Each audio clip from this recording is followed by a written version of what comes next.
اگر تقویٰ میرے اور آپ میں نہیں آیا تو ان قربانیوں کا کیا فائدہ؟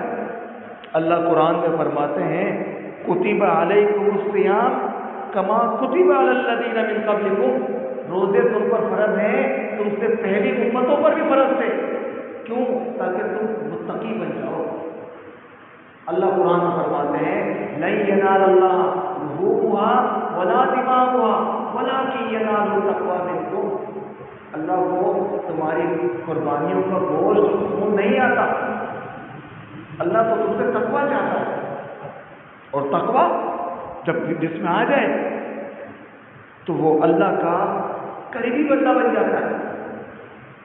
اللہ تعالیٰ قرآن میں فرماتے ہیں انما یتقبل اللہ من المتقین، اللہ تعالیٰ متقین جو تقوی والے لوگ ہوتے ہیں ان کے اعمال کو اللہ قبول کرتا ہے۔ سوچنا چاہیے مجھے آپ کو کہ ہم رمضان کے روزوں کے بعد کیا ہمارے اندر رمضان جیسا تقویٰ ہے؟ کیا یہ قربانی کا گوشت اور قربانی مجھے آپ کو تقویٰ سکھاتی ہے؟ کیا ہم نے قربانی کر کے تقویٰ حاصل کیا ہے یا میں نے آپ نے قربانی کر کے گوشت کو فریج میں رکھ دیا ہے؟ سوچنا چاہیے مجھے آپ کو۔ اللہ کے نبی فرماتے ہیں لا یؤمن احدکم، سب بولتے ہیں میں مومن ہوں، تم میں سے کوئی مومن نہیں ہے حتی یحب لاخیہ ما یحب لنفسہ، یہاں تک کہ جو اپنی ذات کے لیے پسند کرتا ہے وہ ایک عام مسلمان کے لیے پسند کرے۔ جب تک کہ ایک عام مسلمان کے لیے میں پسند نہیں کرتا جو میں اپنے لیے پسند کرتا ہوں تو میں مومن نہیں ہوں۔ تو سوچو یہ ایک عام مسلمان کی بات ہے، تو میں اپنے سگے بھائی سگی بہن کے لیے کیا پسند کرتا ہوں؟ میں اپنے بہن بھائیوں کے لیے پسند نہیں کرتا تو میں ایک عام مسلمان کے لیے کیسے پسند کر سکتا ہوں؟ اور اللہ کے رسول فرماتے ہیں، اللہ فرماتا ہے قرآن میں لن تنالوا البر حتی تنفقوا مما تحبون، تم چاہتے ہو اگر نیکی حاصل کرنا جو پسندیدہ چیز ہے وہ اللہ کے راستے میں خرچ کرو۔ اسی وجہ سے جب یہ آیت اتری ابو طلحہ انصاری نے اپنا قیمتی باغ ان کو بڑا پسند تھا، وہ اللہ کے راستے میں وقف کر دیا۔ صرف کیوں؟ کیونکہ یہ مجھے پسند ہے، اور اللہ فرماتا ہے پسندیدہ چیز دو گے تو نیکی ملے گی۔ سوچے، محاسبہ کریں، کیا قربانی سے تقویٰ حاصل ہوا مجھے آپ کو؟ یا ہم نے قربانی کا مہینہ آیا تو فریج بکنے لگ گئے، ہم نے پسندیدہ گوشت اپنے فریجوں میں اسٹور کر لیا پورے سال کے لیے۔ میرے بھائیوں دوستوں، میں اکثر یہ بات کہتا ہوں، اگر تم چاہتے ہو پورے سال گوشت کھانا تو جو پسند ہے وہ ذرا بانٹو تو صحیح، اللہ اسباب بنائے گا، تمہارے مال میں برکت دے گا۔ جو انسان بانٹتا ہے، اللہ کے نبی فرماتے ہیں فرشتے اترتے ہیں آسمان سے روزانہ، ایک دعا کرتا ہے اللہم آتی منفقا خلفا، اللہ جو تیرے راستے میں دیتا ہے نا تو اس کو ڈبل دے۔ اور دوسرا فرشتہ کہتا ہے اللہ جو تیرے راستے میں دیتا نہیں ہے اس کے مال کو تباہ کر دے۔ سوچے ہم کس کو دیتے ہیں؟ ہم اس کو دیتے ہیں جس کے گھر میں قربانی ہوئی ہے۔ ہم نے کیا ایک عام غریب کو دیا اللہ کے لیے گوشت؟ انجانے کو، ایک پڑوسی کو دیا میں نے، آپ نے؟ نبی کریم فرماتے ہیں تمہارے پڑوس کا بھی تم پر حق ہے، اتنا حق ہے کہ فرمایا جبریل امین آتے تو کہتے کہ اب بارش بھی ہوگا، کوئی پریشانی گھر میں آئے تو سب سے پہلے پڑوسی آتا ہے۔ نبی کریم نے فرمایا تمہارے پڑوسیوں میں پہلا حق اس کا ہے جس کا دروازہ تمہارے دروازے کے پاس پہلا ہے، قریب، اس کا حق پہلا ہے کہ تم اس کو دو، بغیر مانگنے والے سے دے۔ ہم تو وہی اس کو دیں گے جس کے گھر میں قربانی ہوئی ہے تاکہ گوشت ملے مجھے۔ مطلب ہم بدلے کے لیے کرتے ہیں کام، اور نیکی بدلے کا نام نہیں ہے، نیکی اللہ کا نام ہے، اللہ کے لیے۔ قرآن میں اللہ فرماتے ہیں انما نطعمکم لوجہ اللہ، ہم تمہیں کھلاتے کس لیے؟ اللہ کے لیے، لا نريد منکم جزاء ولا شکورا، ہمیں تم سے کوئی بدلہ، کوئی شکر گزاری، کوئی احسان مندی نہیں چاہیے۔ یہ وہ لوگ ہیں جو جنتی ہیں، یہ ان کی صفات ہے۔ بخاری کی حدیث ہے ایک بھائی اپنے بھائی سے ملنے جا رہا تھا، اللہ نے فرشتہ بھیجا، فرشتے نے پوچھا تو اس سے ملنے کیوں جا رہا ہے؟ اس نے کہا میں اللہ کے لیے جا رہا ہوں، میرا مسلمان بھائی ہے اس سے ملنے جا رہا ہوں۔ بولا کوئی وجہ تو نہیں ہے، یا کہ اس نے اس پر کبھی کوئی نیکی احسان کیا تھا جو اس کا بدلہ چکانے جا رہا ہے، یا تو نے کیا تھا کبھی احسان جو لینے جا رہا ہے؟ بولا نہیں، ایسا کوئی مفاد نہیں ہے، صرف اللہ کے لیے محبت ہے۔ اس سے بخاری کی حدیث میں فرشتہ کہتا ہے اللہ کرے تیرا ٹھکانہ جنت ہو۔ دیکھیں وہ نبی فرماتے ہیں 7 لوگوں کو اللہ عرش کا سایہ دے گا جس دن رب کے سائے کے سوا کوئی سایہ نہیں ہوگا۔ ان میں ورجلان، وہ دو آدمی صحابہ فی اللہ اجتمع علیہ وتفرقا فی اللہ اجتمع علیہ، محبت کرتے اللہ کے لیے ہیں جو لوگ جو نفرت کرتے اللہ کے لیے، ان لوگوں کو اللہ اپنے عرش کا سایہ دے گا۔ سوچنا چاہیے مجھے آپ کو، قربانی آ کے چلے جاتی ہے، رمضان کے روزے آ کے چلے جاتے ہیں، مگر میرے اور آپ میں تبدیلی نہیں آتی۔ میں اور آپ ہم اپنے معاشرے کو تبدیل نہیں کرتے۔ تبدیلی میرے آپ سے آئے گی، اور میرے آپ میں ہوگی تو پھر میرے گھر میں آئے گی نا، گھر میں آئے گی تو پھر پڑوس کے معاشرے میں آئے گی۔ میں خود تو بدلنا چاہتا نہیں ہوں، اور میں سب کو جنت میں لے کے جانا چاہتا ہوں۔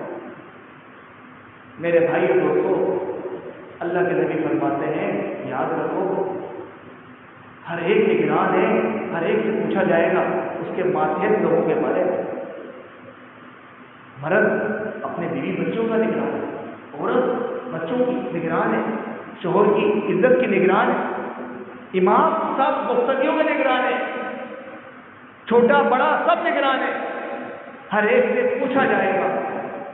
فرمایا نبی کریم نے ایک عورت جب جہنم میں جائے گی تو وہ اپنے ساتھ اپنے ابو کو بھی لے کے جائے گی کہ کھانا نہیں ملے تو سختی ہوتی تھی لیکن نماز کے لیے کبھی نہیں اٹھایا، میرے باپ نے مجھے میری تربیت غلط کی ہے،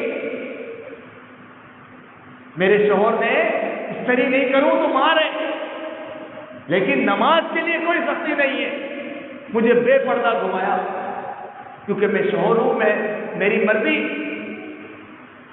شوہر کی اجازت ہے تو بغیر پردے کے گھومو، کیونکہ وہی تمہارا مجازی خدا ہے، حقیقی خدا کو چھوڑ دو۔ تو عورت اپنے بیٹے کو بھی لے کے جائے گی، اپنے بھائی کو بھی، کس کو؟ جو سمجھاتا نہیں ہوگا، جو روکتا نہیں ہوگا، کیونکہ ہر ایک سے پوچھا جائے گا، ہر ایک نگران ہے۔ مجھے آپ کو محاسبہ کرنا چاہیے کہ یہ رمضان کے روزے، یہ قربانی گزر گئی اور یہ مجھے پیغام تقوی کا دے رہی ہے، کیا میرے اور آپ میں تقوی آیا ہے یا نہیں؟ یہ سوچنا چاہیے۔ اللہ قرآن میں فرماتے ہیں ان اللہ مع الذین اتقوا والذین هم محسنون، اللہ تو تقوی والے لوگوں کے ساتھ ہوتا ہے، متقین کے ساتھ اللہ کا ساتھ ہے۔ اللہ ایک اور جگہ فرماتے ہیں واللہ ولی المتقین، اللہ دوست ہے متقین کا، تم متقین بن جاؤ اللہ تمہارا دوست بن جائے گا۔ اب رمضان کے روزے، قربانی یہ سب آ رہی ہیں، یہ جا رہے ہیں، لیکن اگر میرے میں، اگر آپ میں تبدیلی نہیں آئی تو میرے بھائی اور دوستوں پھر اس رمضان کا، اس قربانی کا کوئی فائدہ نہیں۔ دیکھیں 18 ذی الحجہ گزر گیا، عثمان غنی نبی کے داماد تھے، 2 لڑکیوں کے، ان کا تقویٰ دیکھیں، ہم آپس میں بھائی بھائی کے دشمن ہیں، ہم آپس میں بھائی بھائی کے دشمن ہیں، آپ ان کا تقویٰ دیکھیں، طاقتور تھے، بات طاقت تھی، خلیفۃ المسلمین تھے، پولیس فورس کون نہیں تھا جان دینے والا اس وقت عثمان غنی کے لیے، لیکن عثمان غنی نے ان باغیوں کے آگے مقابل میں اپنے لوگوں کو مارنے کے لیے نہیں بھیجا. لوگوں نے کہا ہمیں اجازت دے دو، ابھی ہم ان کو سیدھا کر دیں. ان لوگوں نے عثمان غنی کو مسجد میں آنا بند کر دیا، کنویں سے پانی پینا بند کر دیا. لیکن عثمان غنی کا صبر کیوں تھا؟ صرف یوں تھا کہ وہ مسلمان ہے، نام کے ہیں تو کیا ہوا، مسلمان ہے، میں نہیں چاہتا میری تلوار کسی مسلمان کو دے. یہ ان کا تقویٰ تھا. دیکھیں عمر فاروق کو جب شہید کیا گیا، فجر کی نماز میں ان کا پہلا سوال تھا کہ ذرا دیکھو تو صحیح یہ مارنے والا کون ہے، کسی مسلمان نے تو نہیں مار دیا مجھے. تو میرے بھائی دوستو، اللہ جبھی تو فرماتا ہے صحیح نام بمثل ما آمنتم به فقد اهتدوا. اگر یہ صحابہ جیسا جو ایمان لائے گا وہ ہدایت یافتہ ہے، اگر جو صحابہ پر جو تنقید کرے پھر وہ کیا ہوگا. سوچیں میرے بھائی اور دوستوں، علامہ اقبال نے کہا ہے نا، وضع میں تم نصارہ تو تمدن میں ہنور، یہ مسلمان ہیں جنہیں دیکھ کر شرمائی ہو. تو میرے بھائی اور دوستوں، تقویٰ جب انسان میں آتا ہے، تقویٰ کہتے ہیں کہ تمہیں اللہ کا خوف، اللہ کا ڈر. جب انسان میں اللہ کا ڈر ہوتا ہے تو وہ صبر کرتا ہے.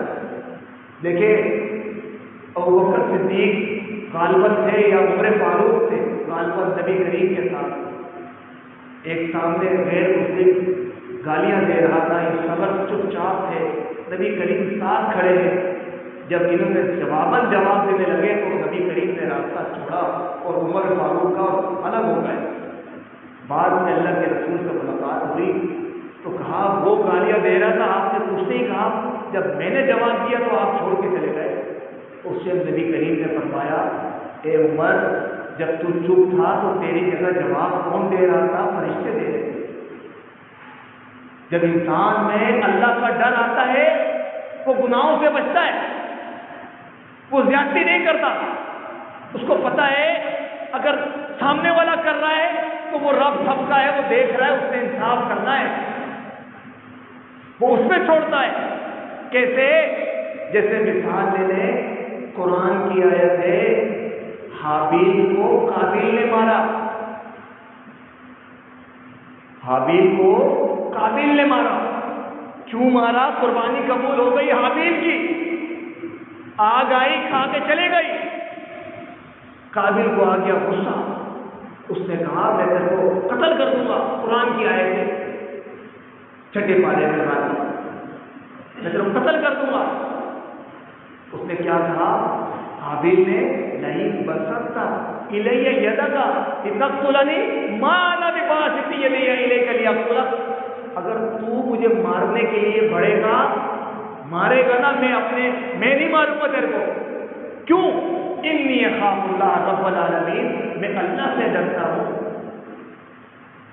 مجھ میں اللہ کا ڈر ہے، اس وجہ سے میں آپ کو نہیں ماروں گا. آپ مارو گے ہوگا کیا؟ آپ خسارے والوں میں سے ہو جاؤ گے، میں کامیاب ہو جاؤں گا. دیکھیں یہ چیز ہے، اس کو کہتے ہیں تقویٰ. جب انسان میں اللہ کا ڈر ہوتا ہے وہ اللہ پہ چھوڑ دیتا ہے، اور جب کوئی اللہ کے اوپر چھوڑ دے کوئی کام تو پھر اللہ اس کے لیے کافی ہے. تو میرے بھائیوں دوستوں، قربانی کا گوشت اللہ کو نہیں چاہیے، قربانی کا خون نہیں چاہیے. قربانی کر کے تقویٰ حاصل کرو، یہ رب کو چاہیے. یہ نہیں کہ قربانی کر کے سب سے پسندیدہ گوشت میں نے فریجوں میں رکھنا ہے، پورے سال میں نے کھانا ہے، میں نے کسی کو نہیں دینا. آج معاشرے کے اندر یہ اکثریت ہوتے جا رہی ہے. یہ قربانی اللہ کی رضا کو سمجھنے کا نام ہے.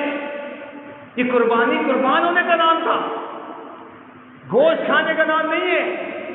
یہ اس چیز کا نام تھا کہ ابراہیم علیہ السلام نے اپنے بیٹے پر چھری پھیری تھی، تو میں نے بھی اپنے بچے کو اللہ کے لیے قربان کرنا ہے، اپنے آپ کو بھی کہ نہیں، یا پھر ہم نے صرف گوشت کھانا ہے؟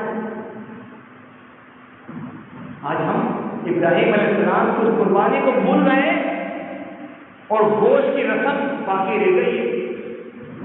آخری ایک دو باتیں کر دوں، نبی کریم نے فرمایا لا یبقى من الاسلام الا اسمہ، نام اس کا باقی رہے گا اسلام، ولا یبقى من القرآن الا رسمہ، قرآن صرف رسمی باقی رہ جائے گا۔ ایک دور ایسا بھی ہے، دیکھ لیں آج وہ دور آ چکا ہے، قرآن گلاسوں میں لپیٹ کے ایک گھر کے کونے پہ اوپر رکھا ہوا ہے، ہم اس کو ہاتھ نہیں لگاتے کیونکہ ہم سالہ سال وضو نہیں کرتے، بس گھر میں قرآن ہے تو برکت ہو رہی ہے۔ شادی ہو گئی بہن بیٹی کی سر پہ رکھ کر ہم نے الوداع کرنا ہے، یہ ہو گیا ہے میرے بھائیو دوستو قرآن۔ لیکن قرآن کیا تھا میرے بھائیو؟ یہ وہ کتاب ہے جو آسمان سے اتری ہے، رب نے اتاری محمد ابن عبداللہ پر تھی، کس لیے؟ صلی اللہ علیہ وسلم، کہ ہم اس کو پڑھیں، اپنی زندگی کے اندھیروں کو روشنیوں میں بدلیں۔ ہم نے قرآن کو پڑھا ہی تو میرا اور آپ کا معاشرہ کیسے بہتر ہوگا؟ تو میرے بھائیوں دوستوں، آخری ایک دو باتیں اور کر دوں۔ اللہ کا پیار بہت ہے میرے اور آپ پر، اس کا ثبوت یہ ہے کہ میں اور آپ بے شمار غلطیاں کرتے ہیں، پھر بھی اللہ نے ہمیں چھوڑا ہوا ہے، زندہ ہے، ہمیں کھانے کو مل رہا ہے، ورنہ اللہ اتنا بڑی طاقت والی ذات ہے، اس نے قوم عاد کو ایسے اٹھایا، آسمان پر لے کے گیا فرشتے اور یوں نیچے پھینکا، یہ اللہ نے کیا تھا، کسی اور نے نہیں۔ محمد رسول اللہ کو ساتھ کس نے دیا بدر میں؟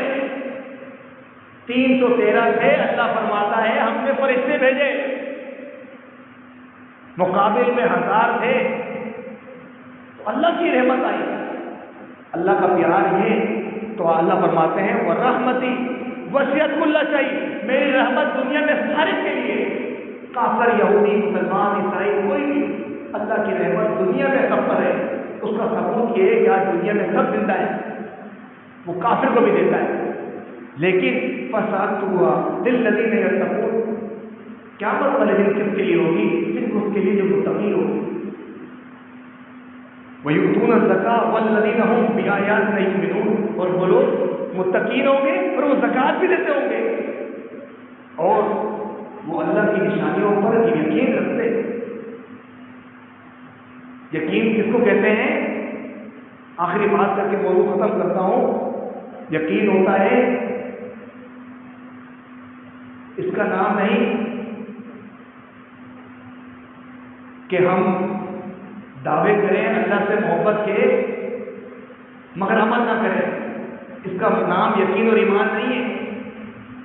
یقین کس کو کہتے ہیں کہ میں اللہ کو منہ سے اقرار کرتا ہوں، سب کرتے، میں اللہ کو دل سے مانتا ہوں، سب مانتے، لیکن ساتھ میں مجھے اپنے جسم کے اوپر اللہ کے نظام کو نافذ کرنا ہے، یہ ہے ایمان اور یہ ہے یقین۔ دیکھیں ابراہیم علیہ السلام نے کہا، دوسرے پارے میں ہے، اللہ آپ مردے کو زندہ کیسے کرتے ہیں؟ اللہ نے فرمایا اولم تؤمن، کیا تجھے یقین نہیں ہے؟ بلا کی لیطمئن قلبی، ایمان ہے سب کچھ ہے لیکن اپنا مطمئن ہونا چاہتا ہوں۔ 4 پرندے کاٹے، مس کا گوشت الگ پہاڑوں پہ رکھ دیا، سروں کو اپنے ہاتھ میں رکھا۔ قرآن کیا ہے ترجمہ ہے؟ اللہ فرماتے ہیں تم بلاؤ گے، ان کا گوشت، ان کا گوبر، ان کے پر، وہ سب تمہارے ہاتھوں میں آ کے جڑیں گے، تمہارے سر کیا اور یہ زندہ ہو جائیں گے۔ ابراہیم علیہ السلام کے ہاتھوں میں سر تھے، کوکا کبوتر گول مرغ کے، اور تمام دوبارہ سے زندہ ہو گئے۔ یہ یقین آیا تو بولا واقعی اللہ کو سب کچھ کرنا۔ تو میرے بھائیوں دوستوں، قربانی تقویٰ سکھاتی ہے، ایک دوسرے کے کام آئے، اپنے بھائیوں کے کام آئے۔ میں اگر اپنے کے کام نہ ہوں تو کیا فائدہ میرا؟ اللہ کے رسول کی حدیث میں اکثر سناتا ہوں، اکثر یہ حدیث سناتا ہوں نبی کا فرمان پرانا نہیں ہوا. نبی فرماتے ہیں افضل الصدقہ، سب سے افضل صدقہ کون سا ہے؟ الگ رحل کاشے، جو آپ اپنے اس رشتےدار کو دیں جو آپ سے نفرت کرتا ہے، آپ سے بغض کرتا ہے، آپ سے لڑتا ہے، آپ کا رشتہ دار ہے، آپ کی قوم قبیلے کا ہے، مگر آپ کیوں دے رہے ہیں؟ کیونکہ وہ غریب ہے. کیوں دے رہے ہیں؟ کیونکہ مستحق ہے. اب ہم سوچتے ہیں ہم نے اس کو دینا ہے تو ہمارے سامنے آپ کیوں اٹھائے گا، ہمارا احسان مند رہے گا ہم اس کو دیں گے. نہیں، اپنے کو دیں، اور اس کو جو آپ سے نفرت کرتا ہو. آپ کیوں دے رہے ہیں؟ صرف اللہ کے لیے دے رہے ہیں نا، یا اپنے مفاد کے لیے؟ یہ ہوتا ہے میرے بھائی دوستوں اللہ کے لیے دینا، بغیر مفاد کے لوگوں کو دینا، بغیر اس کے کام آنا. میرے بھائی دوستوں یہی وہ چیز ہے جو باقی رہتی. اللہ سے دعا ہے اللہ مجھے آپ کو عمل والا بنا دے. جو میں نے کہا اللہ مجھے آپ کو عمل کی توفیق دے. سبحان ربک رب العزة عما یصفون والسلام علی المرسلین والحمد للہ رب العالمین.